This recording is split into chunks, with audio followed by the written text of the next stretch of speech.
Assalamualaikum warahmatullahi wabarakatuh. Rekan-rekan sekalian yang budiman, pada kesempatan ini saya mengisahkan sinopsis roman tentang salah asuhan perkawinan antara Hanafi sebagai orang timur atau bangsa Indonesia dengan Corrie de Bussche sebagai orang Eropa atau Belanda. Hanafi adalah salah satu anak terpelajar di Minangkabau, Sumatera Barat. Seluruh keluarganya menginginkan agar Hanafi memiliki pendidikan tinggi.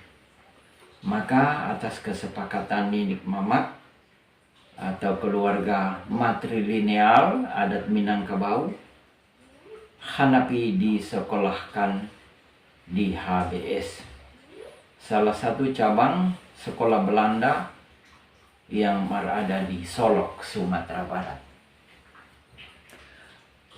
Semua orang-orang bangsawan, apakah pribumi atau orang-orang keturunan serta orang-orang Belanda saat itu, bersekolah layaknya orang-orang Belanda, bersepatu, kemudian memakai dasi untuk laki-laki, sedangkan untuk wanita umumnya hanya memakai blus dan sepatu polos. Karakter atau etika seperti ini telah melekat pula pada jiwa dan pendirian Hanafi, sehingga Hanafi menjadi seorang pemuda yang berpikiran modern. Bahkan dalam berbagai pertemuan atau pertemanan, Hanafi lebih cenderung pada kalangan remaja-remaja Eropa, kawan-kawan Corrie, dibanding dengan orang-orang di Minangkabau. Suatu saat Hanafi bertemu dengan Corrie de Bussche. Lalu keduanya menjalin pertunangan. Sementara ibu daripada Hanafi menginginkan agar Hanafi harus kawin dengan Rafiah untuk membalas jasa dan budi baik mamaknya atau bibinya serta pamannya yang turut andil saat Hanafi bersekolah di Jakarta. Hanafi pun menerima Rafiah, bahkan telah memiliki anak. Tetapi Hanafi tetap ingin menikah dengan Corrie.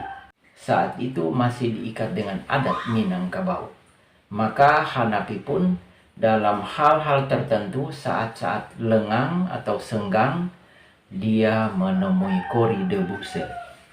Rekan-rekan sekalian, karena Tuan de Bussche memperhatikan bahwa Corrie telah mencintai orang Indonesia atau pribumi, maka Tuan de Bussche berkata, "Wahai anakku, engkau tidak akan dapat meraih kebahagiaan karena kawin dengan pribumi. Engkau harus tetap kawin dengan orang yang berwarna, kulit berwarna, yaitu coklat atau orang-orang Eropa. Engkau sama sekali tidak memiliki derajat apabila engkau kawin dengan orang pribumi." Perkataan Tuan de Bussche akhirnya terdengar hingga ke telinga Hanafi. Hanafi pun tidak mengambil pusing, karena apapun alasan Tuan de Bussche, anaknya Corrie senantiasa mencintai Hanafi. Maka pergaulan mereka pun sangat akrab, dan suatu saat Hanafi menuju Jakarta dan menemui Corrie de Bussche yang sedang kerja di Semarang. Corrie de Bussche pun menyatakan bahwa Aku benar-benar masih mencintaimu, tetapi sakit hatiku belum lagi hilang dari perasaanku. Hanapi pun hanya terperanjat dan tetap berusaha untuk meluluhkan hati Kori. Setiap saat Hanapi pergi menemui Kori yang bekerja. Pada kesempatan yang lain, dalam posisi yang kurang menguntungkan, Kori pun tiba-tiba diserang penyakit kolera dan jatuh sakit. Maka Hanapi pun mencurahkan perhatiannya, pelayanannya sepenuhnya kepada Kori Debuse. Kori Debuse pun menerima dan mereka melangsungkan pernikahan. Mereka kembali ke Sumatera Barat. Terciumlah berita perkawinan Hanapi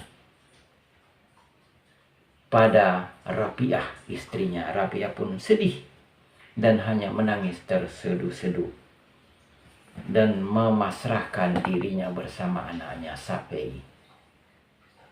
Ibu kandung daripada Hanapi hanya menyampaikan kepada Rapiah bahwa engkau harus menanti dengan sabar, pasrahkan segalanya kepada Tuhan Rabbul Alamin, bahwa ini adalah takdir, dan engkau jangan berkecil hati, suatu saat pasti Hanapi akan kembali. Penuturan ibu Hanapi benar adanya. Tak berapa lama Hanapi pun pulang karena Kori Debuse telah meninggal dunia di Semarang.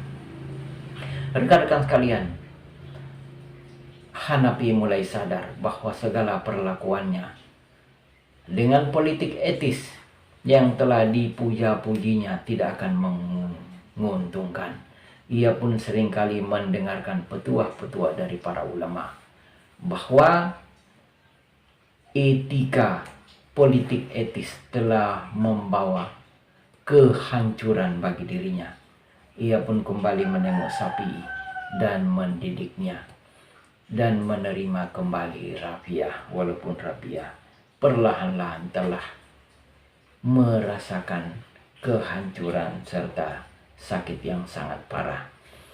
Sapei semakin besar, disekolahkan di Jakarta dan bahkan hingga Eropa, dengan catatan Sapei tetap berpendirian sebagaimana pemuda-pemuda pribumi yang keindonesiaan dan mencintai agama.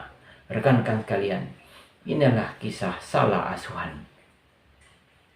Bukan ibu yang salah mengandung, tetapi adat kebiasaan serta peradaban yang menyebabkan karakter dan watak seseorang bisa berubah. Atas perhatian saya ucapkan terima kasih. Wassalamualaikum warahmatullahi wabarakatuh.